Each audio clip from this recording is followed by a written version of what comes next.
Life Frew Music, brought to you by Zoomer.com and ZoomerRadio.ca. Ah, that was her name, Lisa Mason. I have a confession to make. I have a crush on Lisa Mason. Who is she? My favourite teacher on the Mr. D show. I first crossed paths with the brilliant Lauren Hammersley when I was honoured to be a guest on the Mr. D show. Here she comes, ladies and gentlemen, right here on Life Frew Music, Lauren Hammersley. Okay, so this, if I open this is my breakfast. I don't know about you, but this is, I can't believe I'm doing this. Thank you. You're welcome. Thank you very much. Very nice to see you. And you. So it's been a while. If you asked me, I'd probably say 3 years, but it's probably longer than that. Probably a lot longer. I didn't know that we were doing this on camera. I would have done my grays, covered them up. Want me to take that? No, it's all right. Yeah, right. All right, honey, cheers. Cheers. So good to see you. I was saying there, I'm singing live tonight. Yeah. I'm singing live on camera. On This Hour Has 22 Minutes. Yeah. Yeah. And I was talking about, it's really nerve-wracking and it made you think of something. Yes. What was that? I've learned over time I'm not very good at live television. No? It is such an incredible machine production that they do, and I'm always like looking around at everything that's happening. My ADHD goes full blown. I'm not good with the live television. But you know what's amazing? I'll do it tonight, obviously. Yeah. And it's kind of nerve-wracking, but no problem, I'll do it. I fancy myself as a pretty confident lad, but being a closet actor, I tried... Closet actor, I like that. I tried auditions, and it was the most nerve-wracking thing I've ever done in my fucking life. Auditions are horrible. Tell me about that. Well, I hate auditioning, but it's probably 90% of our job. It's changed a lot since COVID, actually. There's, you don't go into the audition room anymore. It's all online. Oh, yeah? Yeah. So I think I've had no physical audition since COVID. And I've had 2, maybe 3 Zoom auditions. Everything else is self-tape. And I don't know what I'm doing. I don't know what they want. You don't get feedback anymore. Like it's made it a bit more difficult because normally, you know, the director will say, or casting director will say, okay, try it a different way, or, you know, you're leaning too far this way, try bringing it back. And I've done some auditions where I tape myself and I send it in and then I watch who actually was cast in it. I was like, oh, I was bad. That was like the wrong direction. So I wish we went back to the physical auditions. So you prefer them behind the table and... Just to know what I'm doing too. Yeah. And there's a whole generation of actors now that don't know, they've never been in the room. Incredible. Which is really wild to me because it's such a part of the process, I think. I've been handed 2 or 3 little things like the Mr. D And you thing. did great. Well, thank you, but that's me just being me, right? You just gave me a different name. But walking, I forget, I tried a couple of things, Camp Rock. Okay. And I did okay, but it was terrifying. Yeah. They're behind this desk just staring at me and I'm pretending it's like, how do you do that shit? Well, and there's all these rules too that are always changing, you know? So like with acting, like I remember for Mr. D, I auditioned like 5 times or something. Maybe 8 times. I can't remember. There was so many auditions. And one of the things that I'd been told before was if you get a callback, wear the same outfit. Because if you change your outfit, they might just pass on you because of what you're wearing. And but I think it was like maybe like the 5th audition, they were like, their only note was, do you have anything else to wear? So you follow these rules and then the rules change, you know, like it used to be black and white headshots and then it was color headshots. And now I haven't had a headshot in years. So, you know, I get asked tons of times about the music scene these days, Yeah. right? How's it changed, and what advice would I give to young musicians and, to be honest, young up and comers? And I really don't have a clue, because I couldn't tell you anymore. I couldn't tell you what a record deal is anymore. I know what it used to be. Is there changes like that within your world? Like, I mean, that would be one change, wouldn't it be, how to audition for? Yeah, the auditions are a big change. I kind of feel like the industry has gone a bit downhill since the strikes and COVID, and there's just not as many productions happening. And so that's a little worrisome. But then there's also a lot of different avenues where you can make your own content. So like yourself, like this whole thing here, which is great. And yeah, I just, my advice to people is usually have a backup. And I have a lot of people that will come up to me and say, how do you get into acting? And that question always kind of annoys me, because when I did it, there was no internet, and I just did it. Like, I found out how to do it. I went to an agency, and I... Were you a kid when you started? Yeah, I was 12 years old. Wow. And so I wanted to be an actor since I knew what one was. You can get paid to play make-believe. That's pretty amazing. Yeah, so it's just have a backup plan. I did photography. I did a lot of different things to support my acting habit. Right. And then it kind of came through for me. So when I was a wee boy, my dad would be the one that would entertain everybody. We'd sit around the fireplace, and he would put on little shows. And that's where I got my dad's singing, and he's imitating. Was it in your family at all, in the blood? Or? No, not really. No, I think my dad plays guitar. He was in a band called the Paperboys, there was an actual band called the Paperboys. This was like a midlife crisis band. And I was a paper boy, by the way. Oh, were you? In Scotland. Oh my God. I didn't last long, but I was a paper boy. Oh, like an actual paper boy. Yeah, Delivering papers. The newspapers to people. Okay. But you had to get up at 4:00 in the morning. Yeah. And I didn't last very long. Forget this. I'm going to be a rock star. So your dad was in a band? Yeah. So they practiced in one of their garages, and I remember the lead singer used to get really nervous. Like, did you get to see them perform? I think they only performed in a psychiatric prison, Riverdale or Riverside or something. But like, their lead singer would get so nervous, he always forgot the lines. He forgot what he was singing, so there was a lot of. I used to gag. I used to think I had a terrible nervous stomach. Yeah. And one time I took pills for a nervous stomach, and I inhaled Vicks Vapor Rub, which, if you actually read the small print, it says may cause nervousness. And and I did one song. We were in a university, and I went, "We're going to take a break. We'll be right back." And I ran to the dressing room and boarded myself up. Yeah. And we got fired. The boys were still playing, and through the speakers, "Alan will not be coming back." And the poor buggers are playing. And so I used to gag, so I just gave myself permission. Yeah. I said, if you're going to be sick, be sick. Mm-hmm. Have you got any wee routines that you go through when you're... I get really nervous. I'm nervous now. But I tend... The alcohol will help. Yes, I'm hoping so. But I find the first, and the show that I'm on right now, I've been on this show for 7 years, and it's always Virgin River. And the first scene that we shoot, I'm always nervous. Yeah. And then you kind of get into it. And but yeah, I always get nervous off the top. And especially if it's a scene where I'm talking to a crowd of people.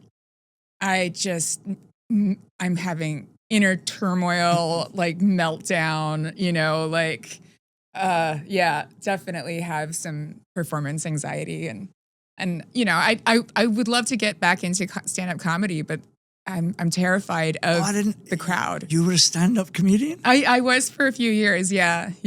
I didn't know that. Yeah, it was a long time ago. And what circuit did you do? Out west. Oh yeah. Yeah. And I think too, like, I would love to get back into it. I think I'm at an age now where I have a lot more to say. I've got some great stories, but I'm terrified of the crowd. Wow. So, yeah. I'm always like, I always tell myself, as long as I'm healthy, as long as my voice is on, Yeah. I have no problem going out and singing. But like this thing I'm doing tonight, I'm strumming a guitar at the same time, Yeah. and I'm live on the telly, and it really is nerve-wracking. Yeah. And there's nothing you can do about it. Once you're in, you're in, Yeah. right? Yeah. So 12 years of age, that was out in West Coast, right? Yes. Yeah. What was your first job? Uh, When was the first time somebody handed you a paycheck? well, that was Fantastic Sand Surprises. It was like this retro toy from Hasbro. But the first role I ever had, my principal in elementary school put me in the Christmas play, Santella Differenza, and I played Wanda the Witch in A Computerized Christmas. And then the next year, she cast me as the lead, Mrs. Claus in A Cause for Mrs. Claus, and that was really what made my parents go, okay, Right. because they were really good about putting me into different things, but the acting thing, they were like, And then when they saw me in that play, they realized there might be something here. So Was Mr. D the sort of first major? yeah. So it's almost 20 years since my first commercial that I booked that role, and it was my first recurring role. You were fabulous at it, by the way. Thank you. I love doing it. I really miss that show. I miss comedy. Lisa, right? Yeah, Lisa Mason. Yeah. I love this. Like, for those of you, you got to check it out. When I arrive with who was my Heather Rankin. Yeah, Heather. Yeah, she was great. Sorry, too. Heather. I'm nervous. And we first arrive, and you're all kind of Google-eyed because you recognize who we are, kind of thing, right? Yeah, I played this. I was very starstruck, my character. Yeah. And you guys were so great. Like, we had a lot of cameos on that show, like Right. Olympic athletes and musicians, and you always kind of are, how's this gonna go? Because do you remember Wayne Gretzky's commercials? Of course. They were horrible. Right, of course. Of But course. I think every single cameo that we've had on that show were just fantastic. Like, but you always wonder, is this going to be a Wayne Gretzky? Yeah, and again, like being, I call it a closet actor. I did a wee cameo on a movie. I did the Mr. D. There was a lawyer show. I forget the name of that. The lawyer show. But again, every time I'm just allowed to be me. That's great. Yeah. Right? I find being myself more difficult. Yeah. Yeah. I find when I'm playing, like, I did a sizzle reel for this to try and pitch, like, me renovating my house as a show, and I just felt so dumb. I just did not like being myself at all. And so the acting is easier, I think, than being myself sometimes. So Lauren, let's jump. Give me your take on what the fuck is going on in this world today, according to Lauren Hammersley. What's happening out there? I don't know, man. I don't know what to say. It's really scary. I'm glad that I'm in the woods. I'm a little less affected by it, as like I was just in Toronto for a while, and I was in Vancouver, and it's nice to be back here in Nova Scotia. It's just really scary, and it's really sad, and I mean, it feels like it happened overnight.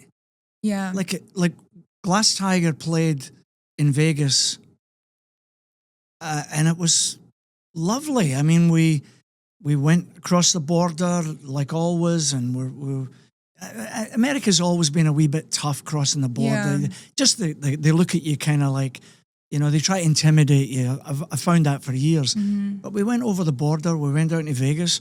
We played for American fans. was a small club. And now it's like it's just exploded overnight. Yeah, it feels like we're in some dystopian nightmare, like The Handmaid's Tale or something. It's baffling. The production you're on now, Virgin River, complete Canadian production? It's an American production. It's an American production. Yeah, it's Netflix, yeah. And but shot in Vancouver. Yeah. Right. So you're not affected? Not that I've seen. No. But I mean, things can happen at any moment. This might also be why there's not a lot of productions happening right now. Is the fear of, okay, if we set up shop in Canada, are we going to have some tariff issues or something along those lines? Yeah, I don't know. I mean, it's really hard to. There has to be reasons why they always chose to come to Canada. Not always, but many, many times they would come to Canada, as they do with your show. Yes. And you wonder if they're going to pull the plug on the idea of coming across to us. I mean, here's an example. For me to try and go to America now, as a musician, we have to pay huge, we'll call it a tariff. Yeah. But it's really, they just charge you for, you have to have these special work visas. And yet musicians come in this way, nothing. Yeah. Nothing. They just show up. Is it the same? Do you know if it's the same for actors? Or? I think if I wanted to get a working visa, it would be about 10 years ago or 15 years ago, it would be about $10,000. Right.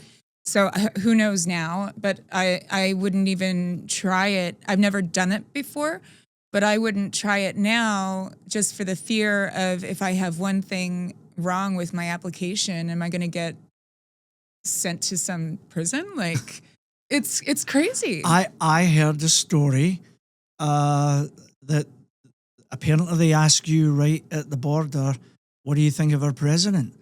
And depending on your answer, and there was a young lady, I don't know who, someone told me the story, and she was asked, and I guess she wasn't very complimentary, and they wouldn't let her in.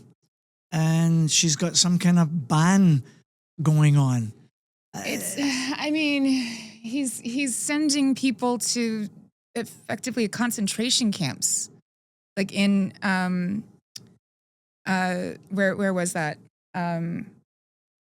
Do you know what I'm talking about? Yeah, El Salvador. Thank you. Yeah. He's like, it's just like I can't begin to wrap my head around it. It's so.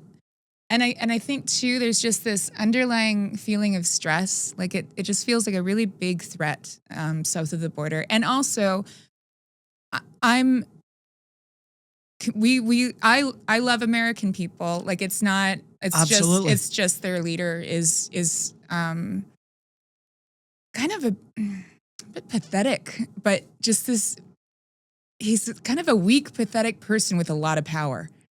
And I guess all that I can say. I mean, this is not about regular American No, folk. not at all. Not, I've written this wee song called Canada's Song. I haven't heard it yet. You haven't heard it? I want to hear it, yes. I want you to hear it. I've got to you to hear share it. Yeah. But, it's been embraced by, I've got like over 500,000 people already have embraced it.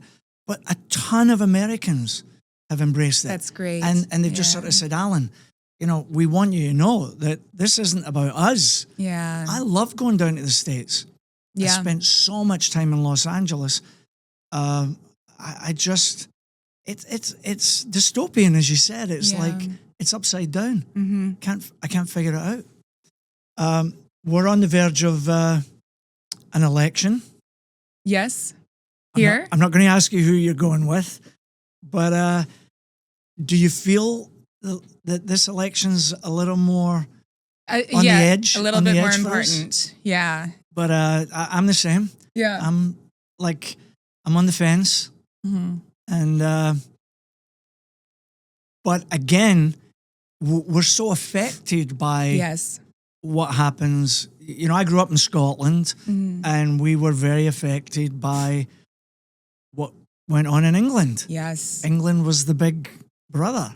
Yeah. And you know, Canada's very affected. But, you know, I don't know how much travel you've done in places like the Middle East, but I spent a lot of time with the Canadian troops in Afghanistan. Oh, wow. And in Kuwait and Oman. And that's where I really witnessed the connection between us and the Americans, like the Canadian soldiers, the American soldiers. 158 Canadians, I think 158, lost their lives arm in arm with our allies. We were great allies. I just don't know when we became the nasty neighbours. I don't know. It's a fucking mess. It's just a fucking mess. I don't know what else to say. Tell me a wee bit about being a comic. Like, what was it like working the circuit in comedy? It was because I'm a wee bit again. I'm a closet actor. Yeah. A wee bit a closet comedian, but it was during a time that it was kind of a bit. The scene was a little chauvinist back then. Yeah. And because I was going to go, what's it like being a woman in that yeah, it field? was. I kind of left comedy because I was tired of. It taught me comedic timing, which was great for Mr. D. But it was, there was just a bit of a chauvinism, and it was a lot of shock comedy. And I got to a point where. Like chauvinism coming at you from the audience? No, just from other comics. Not Yes. all of them. There's a lot of really great, Right. but I think it was specifically in the scene at that time. Right. And I was just trying to keep up, I guess. And I think too, there was a certain point where I'm a very self-deprecating person naturally. But it was to the point eventually where I'm like, I don't want to talk about myself like this anymore. Right. And that was how I would get laughs is by, kind of saying horrible things about myself. And so I just had to step away from that. And then, but thankfully for that journey, I booked Mr. D, and I booked my character on Orphan Black was a comedic character, and they just let us improv, and that was really fun. And I don't know that I would have gotten those roles if it wasn't for the stand-up. Your apprenticeship in the stand-up. Yeah, so I feel like that was the step to get into. Did you just feel roles. like, the guys were sort of, they just didn't think women were funny, or there's just no place for them? There was a bit of that. It was like kind of the era of like how to make women funny kind of thing. Like, are women funny? It's unfortunate, but it is what it is, and it was what it was. And who would be sort of like, for me, growing up with the Beatles, Paul McCartney and John Lennon, who would be your the beacon of idol? Like, who would that be? Oh, there's so many, and there's so many different styles. Like Bill Burr is hilarious. Like, it's just so rough. Like, Erica Sigurdsson is out in BC. I think she's one of the funniest. I'm not familiar. Oh, she's great. She's so funny. She's just got this dry delivery, and of course there's like Nikki Payne is very funny. There's and Kate Davis. There's just these are female comedians that are from Canada. Right. That I just off the top of my head that I can. Did you think ever of. get the chance to do anything down south as a comedian? Or? No. But I've heard that when you go to the States to do stand-up, like it's such a great experience because Americans will go to a comedy show to laugh. And whereas Canadians kind of tend to be like, okay, make me laugh. Right. And so I've heard that and performing in the States is awesome. There's a similarity in certain places when it comes to performing music. Like Rod Stewart is a great example. I'd known Rod for years, and I saw him numerous times in the States, but he played in Toronto, 72,000 people. Yeah. And on this side, you would have thought it was fantastic. but talking to him afterwards, having a pint, and I said, "So you have a good time?" Just having a pint with Rod Stewart. You know? and he said to me sort of like, "What the fuck was that Toronto audience all about?" Mm-hmm. And I'm like, "What? I thought they were great." I said, "No, they didn't get into it. Yeah. They were. It was almost like, yeah, we know you're Rod Stewart, but you know." Yeah. Like, I'm not sure what that is, but it's interesting you should say that, because I've felt it too. Mm-hmm. There's certain places in Canada, like if I go to the prairies, you know, they're like, yeah, you know, Yeah. or here. Yeah. But when you play Toronto or you play Vancouver, you know, you can feel like they're almost like, yeah, okay, you know, impress me. I went to a concert at the Danforth Music Hall. Do you know that place? Yeah, of course. With a couple of friends, and I hadn't seen these friends for a while, and we were we're listening to the music, but we're also kind of catching up. And somebody told us to be quiet, and it's a standing venue, and it was loud, Right. and like we couldn't even hear what she was telling us, and Right. and then it was like, be quiet, and I was like, what? How do you tell somebody to shush in a concert? Like, Yeah. I mean, it's I don't know. I mean, it's loud. Like, how did you even hear us, you know? I'll give you a great Rod Stewart story. I took him to, I went to watch him play football. Okay. And the game got abandoned. A fight broke out. Somebody tried to headbutt Rod and the fight broke out. They were playing. So we're all in the van, and I say to him, "Do you want to go for a pint?" And he said, "Yeah." So we went to a pub called the Cat and Fiddle, which was on Sunset Boulevard. And I go to the doorman and I say, "Look, I've got Rod Stewart in the van." "Oh, okay." I said, "Can you find us a corner?" So there's about 8 lads, including Rod and myself. And same thing, we're having a few pints and we start singing wee songs. We're singing. Yeah. Got Rod Stewart there, we're singing. And a woman comes over and tells us to shut up because she just put money in the jukebox. And she goes over and she says, "Can you lot keep it down? I can't hear my songs in the jukebox." That's amazing. It's like unbelievable. That is hilarious. Were you an 80s kid in terms of music? Yeah. I was born in 81. So you're a bit young for... No, I mean, I like the 80s. I like the 90s. It's, yeah. I like all the music, but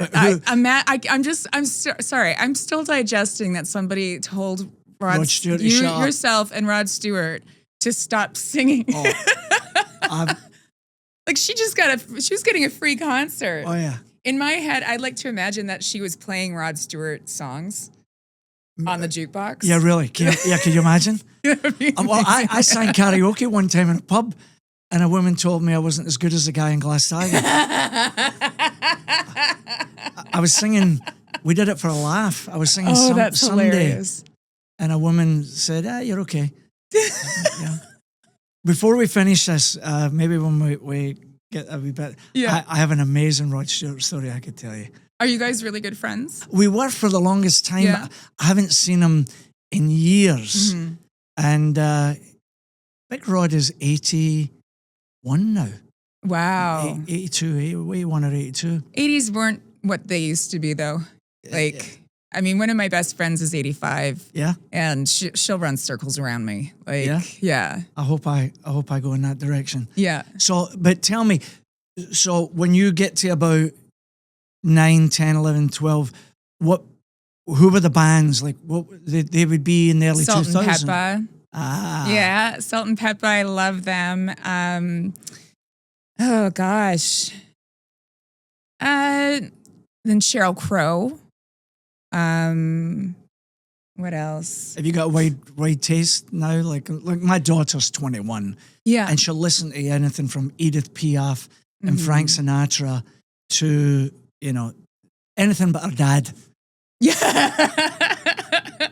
Kids have a way of like making you feel like the uncoolest person ever, hey? Yeah. That's why I didn't have any. Yeah. a pal wrote to me the other day he said something about, your daughter's cool when you come home from work and she's listening to Glass Tiger. And I said, "Oh yeah?" Well, I come home from work and the only thing my daughter listens to is Corey Hart. It's true. And you guys toured a lot together too, right? Corey? Corey Hart? Oh yeah, I've known Corey for a long time. So isn't that almost more of a dig that she's... I texted him. Yeah. And I said, dude, my daughter's blasting you out the bedroom and she won't even listen That's so listen funny. to her dad. Did you know who Glass Tiger was? Yes. Yeah. Yeah. Yeah? Yeah. Absolutely. Okay, so we're on a wee topic of music for a minute. So Okay. I'm going to try and get into the notion of what does music really, really, really mean to Lauren Hammersley? I'm not just talking about, I listen to Salt and Pepper. Like, Yeah. does it touch you in such a way emotionally? Is it important enough in your life, in your daily life? The answer could be no, Alan. I think, it's music. It brings memory. There's a soundtrack that goes throughout a person's life, and music is also indicative of what's happening in the world at that time, and it just tends to, like, there's certain albums or musicians that bring back the feeling of a certain period in your life, the way a smell can, so that's important for myself. I lyrics are very important to me, not just the melody, but I think it's different for everyone because I have a friend that doesn't hear the lyrics at all. She just hears I know exactly what the sound. Yeah, and for me, it's very much like I need the lyrics. See, I grew up in an era where I had to have that album in vinyl, and I had to sit and read everything on it, every lyric on it. And also, like, having an album, like, you used to have this curated thing, and now it's singles. So that's evolved too, and playlists, and which I quite like the playlists. Like, I can curate my own playlist, but I went to vinyl for a little while because I wanted to go back to when that mattered, right? Where it takes you through the album instead of singles and just, Take me in a little deeper. Like, is there any, like I mentioned before we got on camera here, like I chose a song, for example, like Nessun Dorma, with Luciano Pavarotti singing it. And there's a certain moment in that song, and I know this is going to sound a bit over the top, but there's a moment in that song where I would need, I could die almost happy. There's a moment where I wouldn't need anything else. And I wish that everybody could feel what I'm feeling at that moment. Is that too over the top for you? Have you ever, has music ever done that to you where you feel like you wish that everybody could feel the emotion that you're feeling at that particular time? Or yes, there's a composer or pianist who I'm going to have to look her up, but I have her album, and it makes me cry. And there's no lyrics on that one, and it's just, her music is so moving to me that it makes me cry. So I can't listen to it because I don't like crying. I don't need things I can cry all on my own. I don't need things to help me cry. what do you think it does to you? Like, why? It just moves you through something. And what? I have no idea. I don't know. Like, maybe trauma? Not sure. But it's just so moving. And it's yeah. Does it take you to a time and place in your life? It's just so beautiful.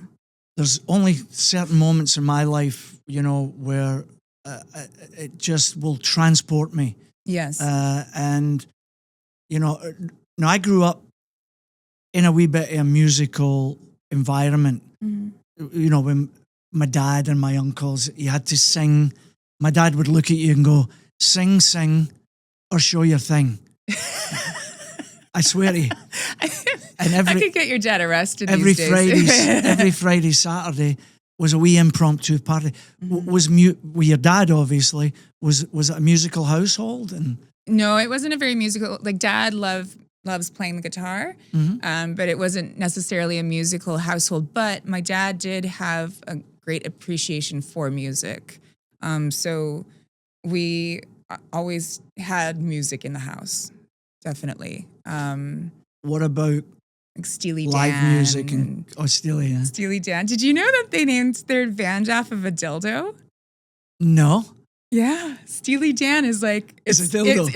It's like a vibrator or something. I did not know that. How cool is Now, that? the funny thing is, my backup singer plays in a Steely Dan cover band, That's great. That's great. and I don't know if she knows that. Yeah, she should know. Carmela, it's a dildo. It's a vibrator. Your band's named after a dildo. Yeah. Did you know about Dexy's Midnight Runners? What? Dexy's Midnight Runners? No. Oh, The yeah. Come On Eileen band? Yeah, Do you know yeah. what they were named after? No. So back in the, like, I don't know what war this would be, maybe World War I or II.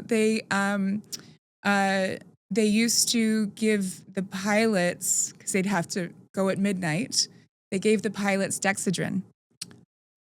So Dexy's Midnight Runners were pilots during the war that were hopped up on amphetamines. Wow. Yeah. I did not know that.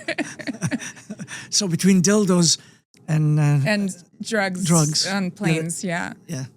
We got it covered. The lads were talking. I want Jerry on this show, Yes, yeah, Right? absolutely. and I had a blast on the set of Mr. Yeah. D.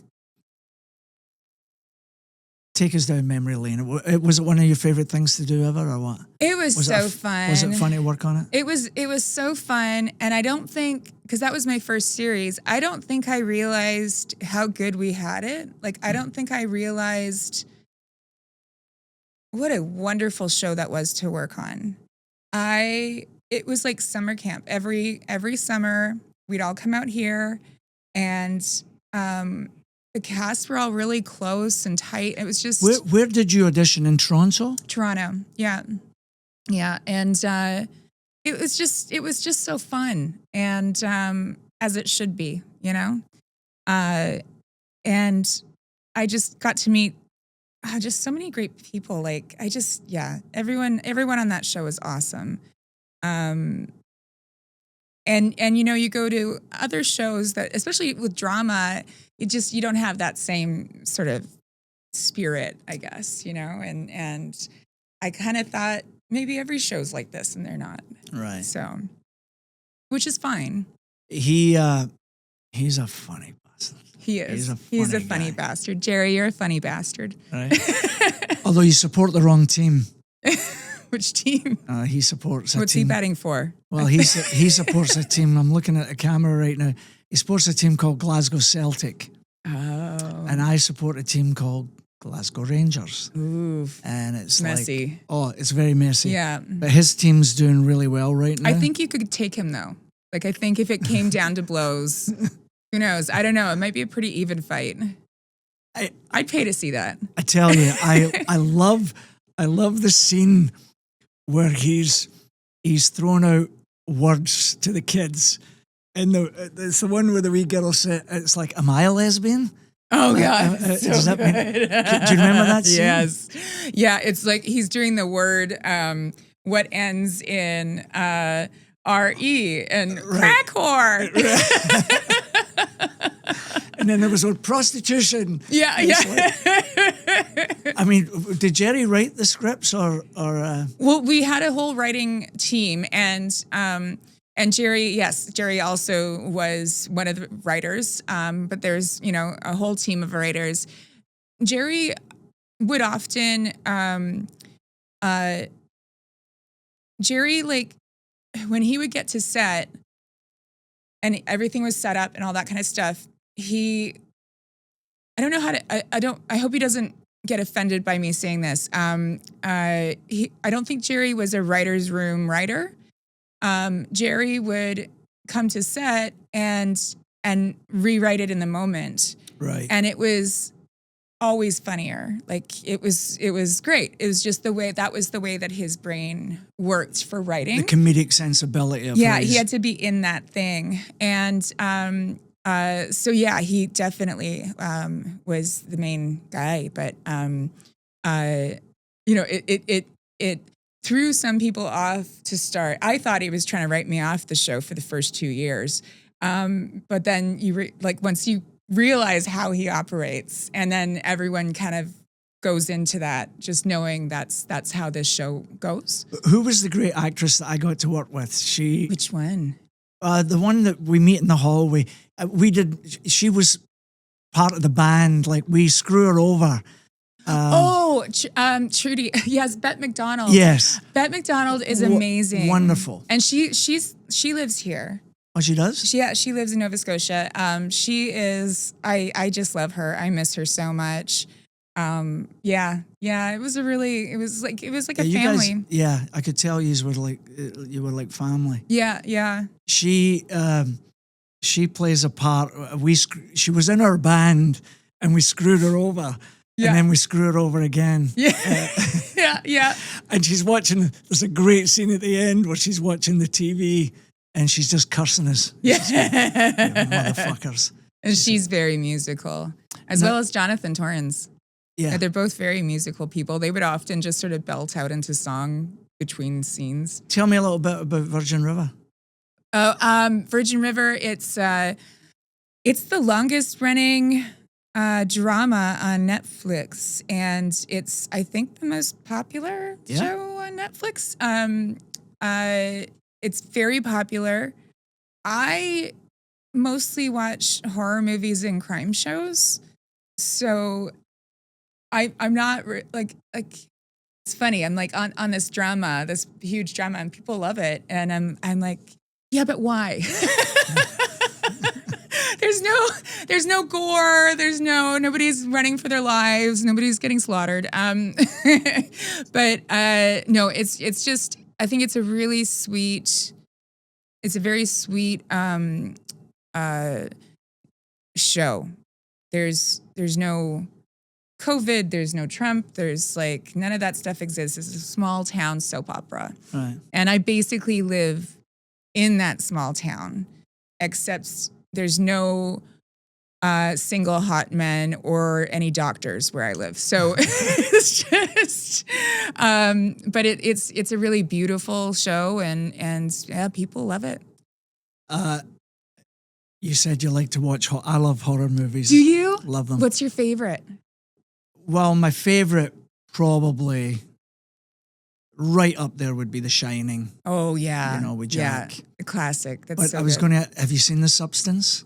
I did. What did you think of it? I thought it was great. I thought she was brilliant. She was in it. amazing. Yeah. I was in London, England. Both of them were amazing. Yes. And him too, like that. Oh yeah. The whole Dennis Quaid, right? Oh, so good. And it was the whole male gaze and the female gaze, and like really like it that was a really good film. Yeah. Would you like the opportunity to be in a horror movie? I would love it. I would love it. What's the attraction? I guess like they don't make me cry. It's like going back to that thing. I think I am just basically a big baby that cries like at, a sad scene in a movie. But I even love the low budget ones where they have no budget and somehow they manage to make this guy's head explode. Right. Like, how did you do that? That's incredible. And I think a lot of film techniques have started through horror movies because of like, you have to work with this budget and try and make this thing happen. And so a lot of special effects and that sort of thing. I just find it fascinating. And yeah. My favorite movie growing up was The People Under the Stairs. I've never seen it. It's so good. It's so good. People Under the Stairs. People Under the Stairs. And it's like this rich white couple who are horrible. And they have all these people in their, it's crazy. You just have to see it. Jordan Peele just got the rights for it. as a 17-year-old, The Exorcist did freak me out a wee bit. Yes. And now looking back on it, you know, some of the special effects are like puppetry and stuff like that. But it did make a mark. It was, you know, there'd been nothing like it at that time. Yeah. And here's a question for you. I don't know if you're aware of, you know, Can I just go back to something? Yeah, of course. My mom loved horror movies. Oh, yeah? And so I think she kind of got me into them as well. And there was one time when my dad, I begged him at Blockbuster to let me see Nightmare on Elm Street. Okay. I'm like, Dad, listen, I've seen all the Jaws, blah, blah, blah. I don't know how old I was. I was young, way too young to be seeing Nightmare on Elm Street. I couldn't sleep for 2 days. My mom was so mad at him. We did exactly the same thing with our daughter. Yeah. We allowed her to watch a lot of big grown-up stuff and horror stuff. And, but she's, you know, it's her favorite genre now. Yeah. Right. But she freaks her mother out because she makes her mother watch all this shit of heads exploding and people getting stabbed through the eyeball and stuff. Yeah. But I was going to ask you, I was watching recently an old interview with Daniel Day-Lewis. Mm. And he was bringing up the topic, if you're aware of this or not, I'm not sure, but back in the day, Sir Laurence Olivier was working with Dustin Hoffman, and Hoffman was a method actor. Mm. And so for one scene, he would have himself locked up at night in a prison cell and be freezing cold because his character had to do that. And Olivier apparently said to him, son, if you would just learn to act, you wouldn't have to do that. Because Olivier apparently you just handed him a script and he went, okay. And Anthony Hopkins, I think, is kind of like that. It's like, just show me the lines. Yeah. Talk a little bit about taking your character on. Like, are you just Lauren, just reading the lines, or do you try and take it on? It's funny because that conversation is really a controversial Yes. thing amongst you know, people in film. And I think for myself, there's me in everything. I'm never going to be another person. So every character that I play is me in some form or another. When there's an allowance to really bring something out that's different, I'm definitely not method. Right. Definitely not. And I sometimes, yeah. I think it's still me, but in a different. Have you worked light. with anybody that takes it on and you know, like? So Tatiana Maslany, I loved working with her. So she was the lead in Orphan Black, and she played like, I don't know, 10 to 15 different other people. Like they were all clones. Like the show was about clones, and I got to work with 3 of the clones, and between takes, she was very much like, especially Helena, when she played Helena, which was this European psychopath that, you know, murderer, whatever. Between takes, she was still Helena, but I think she had to do that, and it was great. Like I was scared of Helena, like in real life, Right? But not like, you know, Tat was still in there. You know, it wasn't too much, but she was a great lead. I loved working with her. Now, even when you're actively working as you are right now, do you get calls to go audition for other stuff, and or are you just locked in right now? Well, no, I'm not locked in, actually. I'm not sure how much my character is going to be in this season, because my character, I realized I was just out there shooting a scene, and I realized that my character is probably the most expensive character on the show right now because she had twins. So my character now comes with twin babies, which means it's twin babies with the parents and a handler. And also another set of twin babies with another set of parents and another handler, just in case these twin babies aren't working out. And not only that, there's 2 fake babies that I'm pretty sure they get paid more than I do, each fake baby, like the dolls that look real. So I'm kind of like, I think they got to get rid of the babies if they want to keep me around. I don't know how they're going to do that, but I realized that when I was out there, I'm like, oh yeah, I wonder what my future holds on this show. Have you ever seen the scene Clint Eastwood was directing in the movie American Sniper? No. And the baby had been acting up. What's the name of the actor? Brad, have you seen the scene? They had but he has to do this scene with his wife and a new baby, and Clint Eastwood was so pissed off with the baby or whatever, they gave Bradley Cooper a doll. But you have to see it because it's a fucking doll. It's really obviously a doll. It's so obvious. That's funny. So you have to deal with fake babies as well? Yeah, fake babies, real babies. Yeah, a lot of babies. So, but my question was, do you get calls even as you're working on one project, but they might say there's something that you'd be ideal for, go audition for it? Yeah, and it's, I kind of like thought back in the day when I become a working actor, people might call you to offer you a job. It doesn't work like that. No, I wish it did. Still have to audition. There's just, so I can still audition. I can still go out for other stuff. I'm always looking for something where I have a bit more control, because acting is so much of a producer or someone saying, okay, let's give you a shot. You have no control over your own career. Do you take rejection personally when you audition for something and they go, nah? No. You just forget it, right? I've been rejected so much, Alan. Not just in my acting, in my personal life. Oh God, I'm so alone. But it's you just get used to it. It's just part of it. Yeah.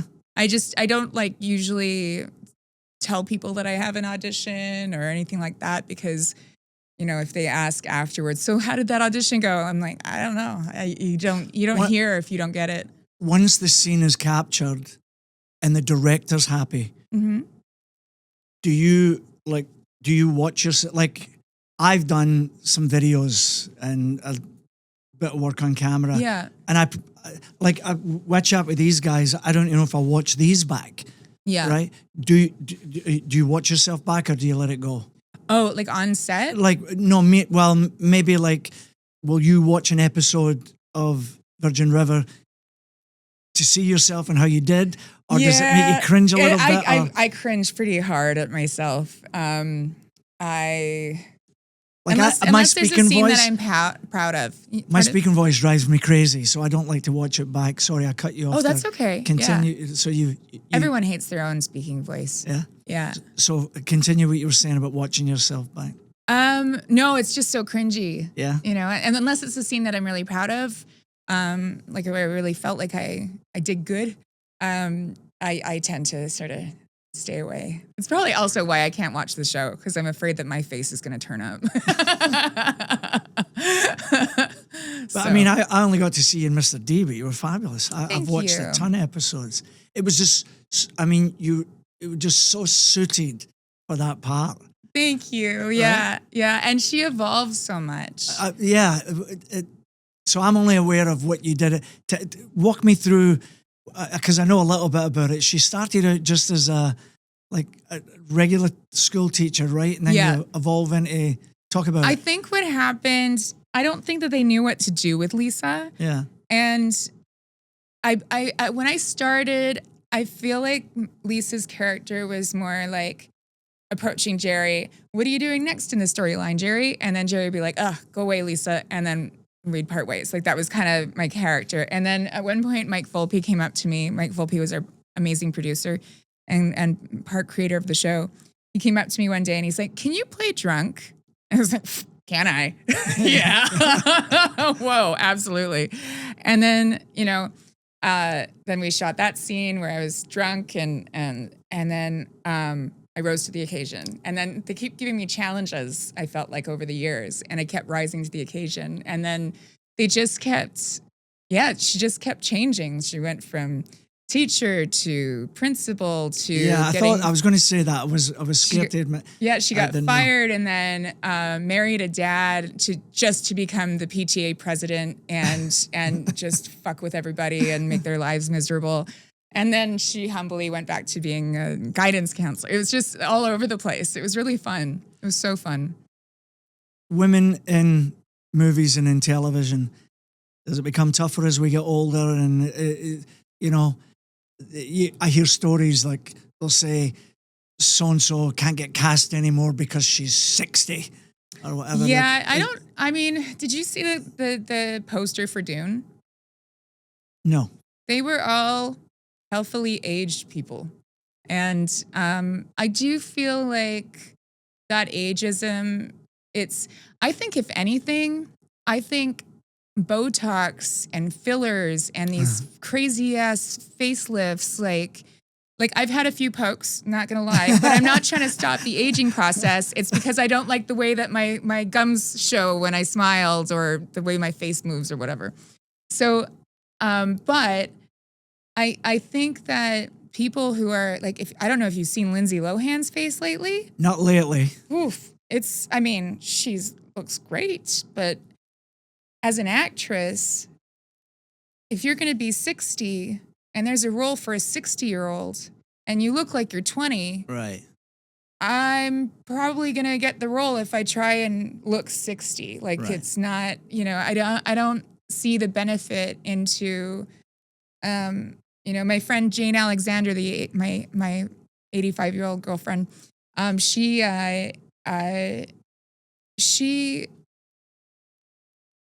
was just in, not Succession. What's that really popular show right now on Apple TV? Severance. She was just on Severance. And, she's like been in so many things. She's worked with Dustin Hoffman. She was in Kramer versus Kramer. She was his sister.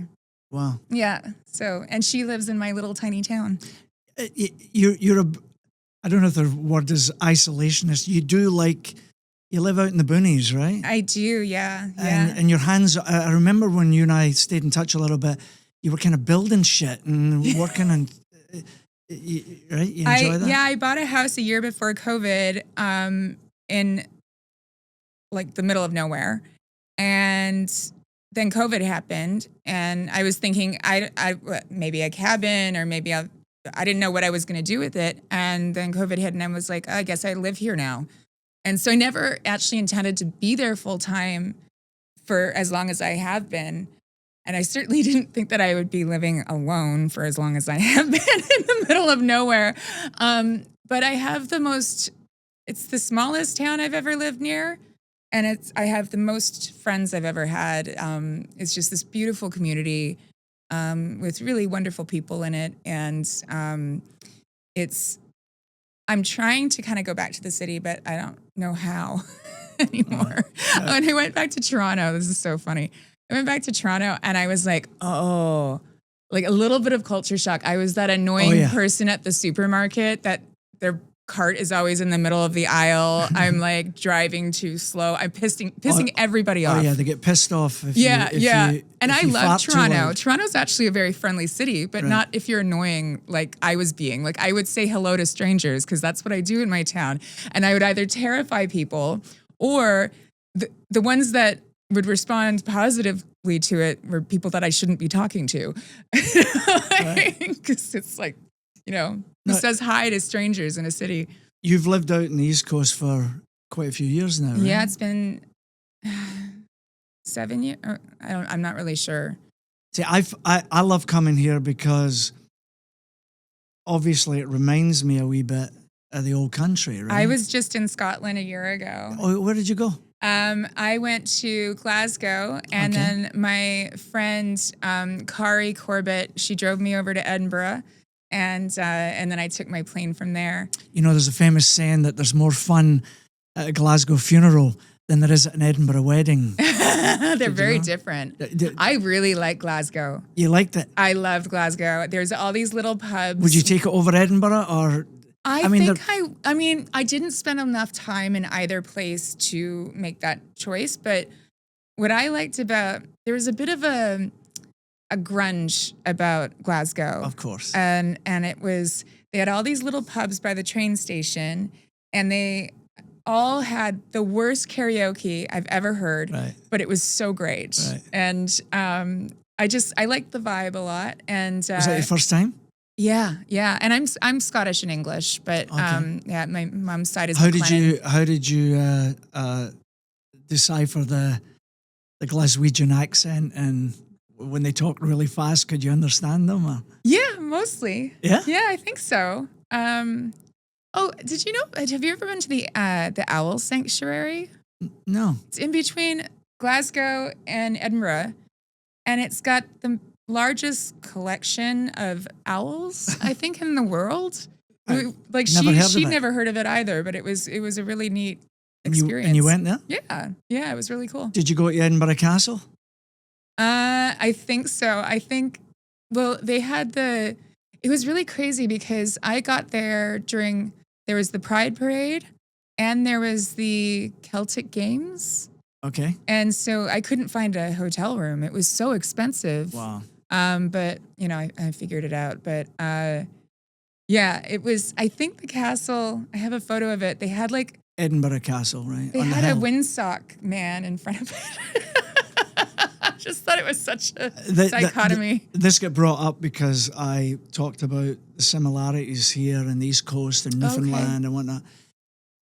That's one of the reasons I love coming here, because it just makes me feel a wee bit like Scotland. Well, and I can see why Scottish people came here and stayed. And I can see why Irish people ended up in Newfoundland. Right. It's so, like, just the landscape of it is so similar. Exactly. And the weather. The weather, yes. Yeah, absolutely. It's pissing rain all the time. Yeah. I'm going to get back into the public speaking world again. Oh, I've heard that's really good money. I wrote a book called The Action Sandwich. Okay. And it's a little 6-step recipe to success, doing what you're already doing. Right? Were you working on that when you were on Mr. D? Or did you just launch it? No, I launched the book in 2007. Okay. The book's quite old, but the concept of it is so the book is The Action Sandwich, a 6-step recipe to success, doing what you're already doing. And, people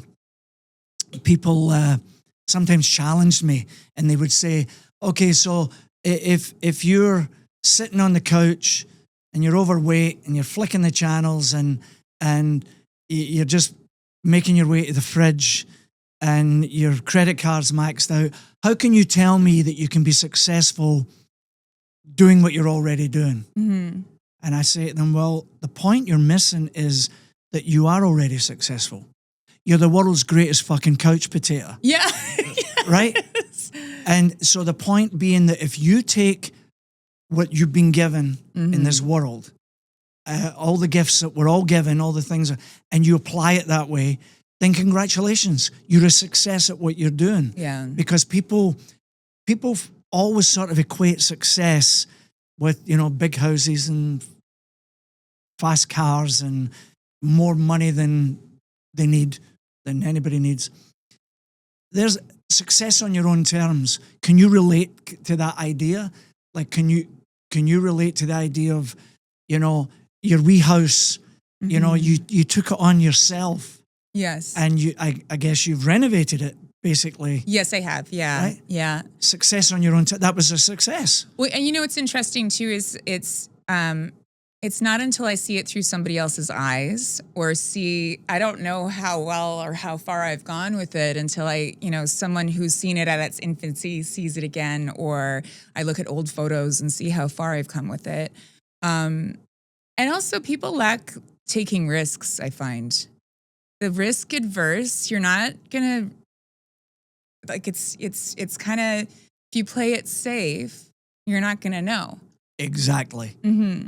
Like I'm going to do a keynote speech in about just a couple of weeks from now, and the theme is their theme is be bold. Yes. Well, that's right up my alleyway, right? Because if you don't take, if you're not receptive to outside, sometimes wacky ideas, and put yourself out there, you'll never know. My whole family didn't want me to buy the house. Right. And so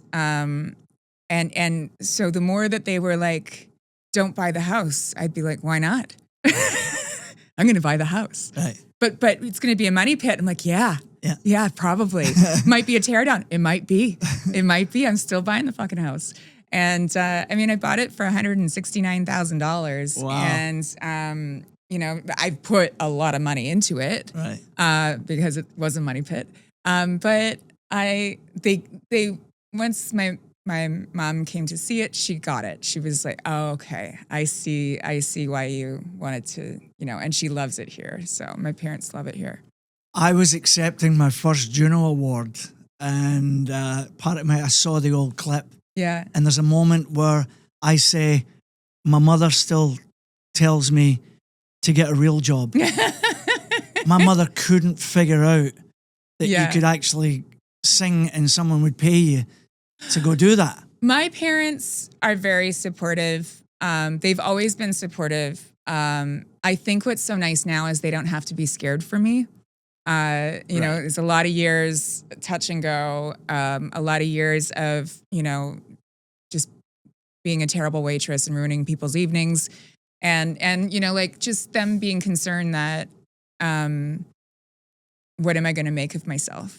And is this going to happen for me? And then now it's really neat because there's this sense of pride that they can have in me now that I don't think that they could have before because I'm working. I have this wee theory that I don't deal in failure. People use the word failure and I don't deal in it. What I like to always say is, if it's not about this, it must be about that. So if I'm taking on a challenge and I keep coming up against the brick wall, and yes, people could say, well, you failed, but that's up to them. I take a step back and I realize, well, maybe it wasn't just about that. It was really about this. Like, you and I are having this conversation and we think this is what it's about. But one of us might call the other one 6 months from now and say, I've got this idea because, and we go, and that's what it was always about. Does that make sense? Yeah. Creative, like I wrote a book thinking it was about me being a famous author. Yes. Right? Yeah. I gave the book to Chapters in Indigo and found out that they were just like record companies. They're basically just rapists, and you have to pay money to get it on the shelf and blah, blah, blah, blah. Yes. So what did I do? I became a public speaker by osmosis. And by doing that, I sold like 10,000 copies of my wee book out the trunk of the car. That's incredible. So and the money goes right to you. Right. So can you relate to that in any way through acting, where you think you thought it was about that audition maybe, yes, or that particular moment, but all of a sudden it kind of was, I'm kind of putting you on the spot there, but. I mean, I got dumped by a Vulcan. I got cast in, but this is more of a failure thing. I got cast as Spock's mom in Star Trek Discovery, and I shot the scene. And usually you don't like count your eggs until like the paperwork is signed. The paperwork was signed. I was there. I did the scene. They all loved it. And then somebody called, and so I'm like, this is it. And they were talking to me about all this storyline, and I was so excited. And then my agent got a call and said somebody from the network thought I was too young to play. I looked too young to play Sarek's wife. Sarek is 200 years old. Yeah. Like, he's immortal. Come on. And she's mortal. Like, she's going to be younger no matter what, right? And anyways, so I was so devastated. Like, just absolutely devastated. And But I don't think that's not lining up with what you're saying. No, it's okay.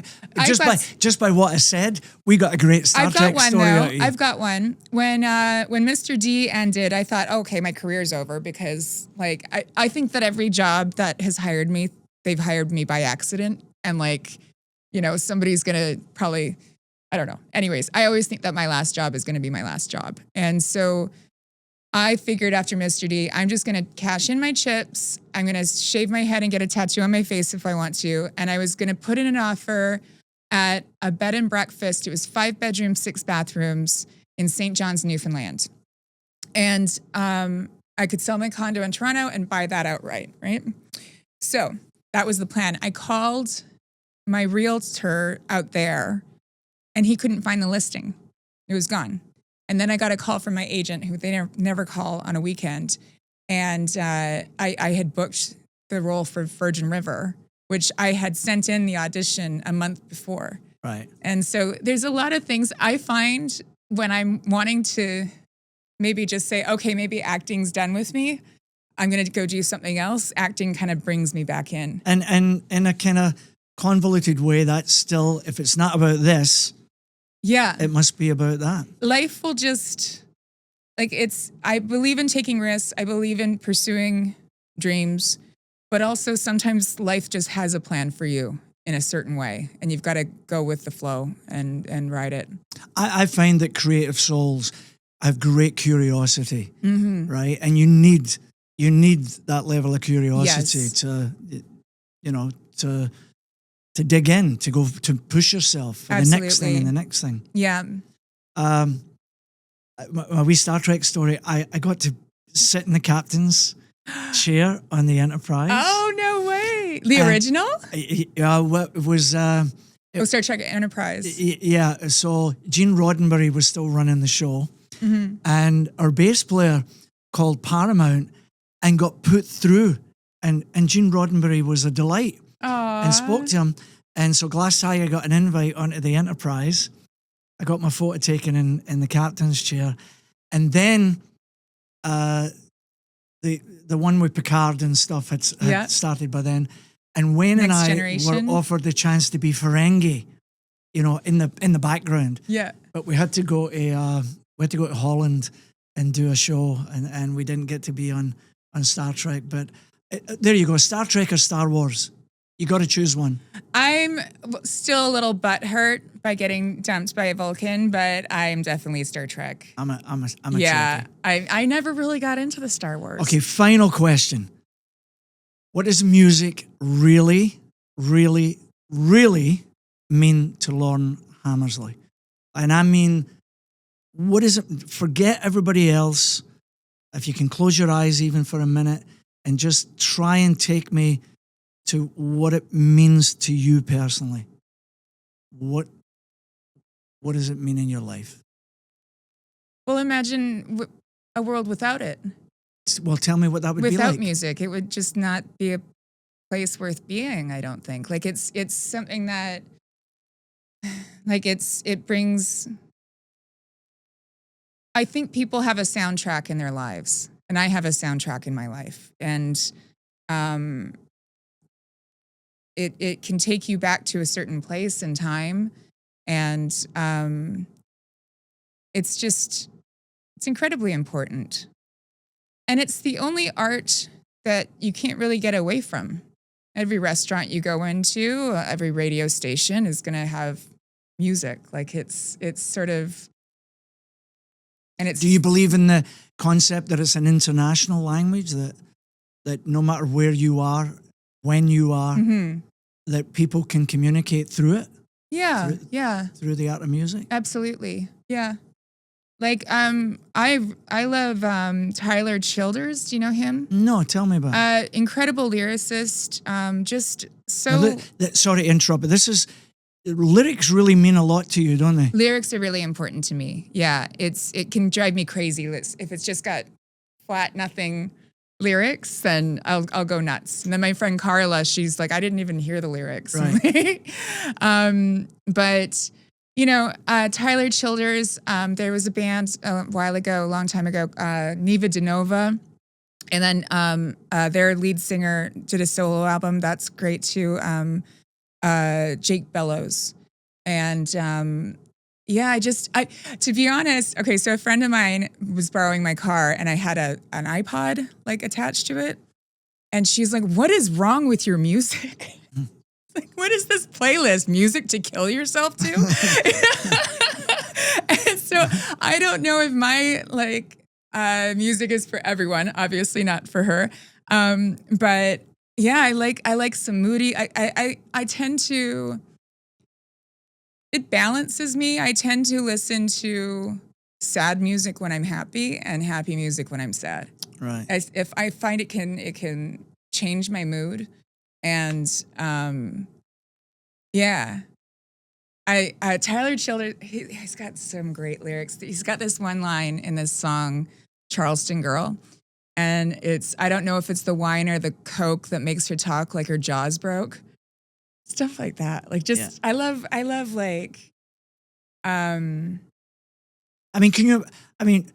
it's poetry. None of us could watch, think of the movies that we all love.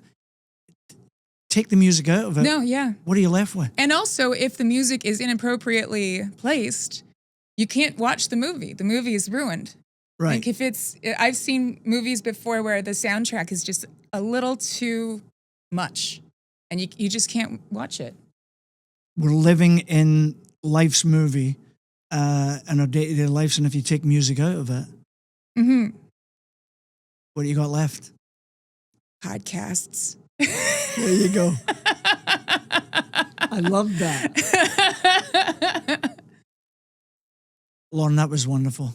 Don't forget me when I'm gone, Alan. She's been dying to say that the whole podcast. I have. I will not forget you when you're gone. Thank you. Well, thank you, Lisa. Thank you, Lauren. Ladies and gentlemen, that was Lauren Hammersley. I hope you enjoyed the episode. Mwah.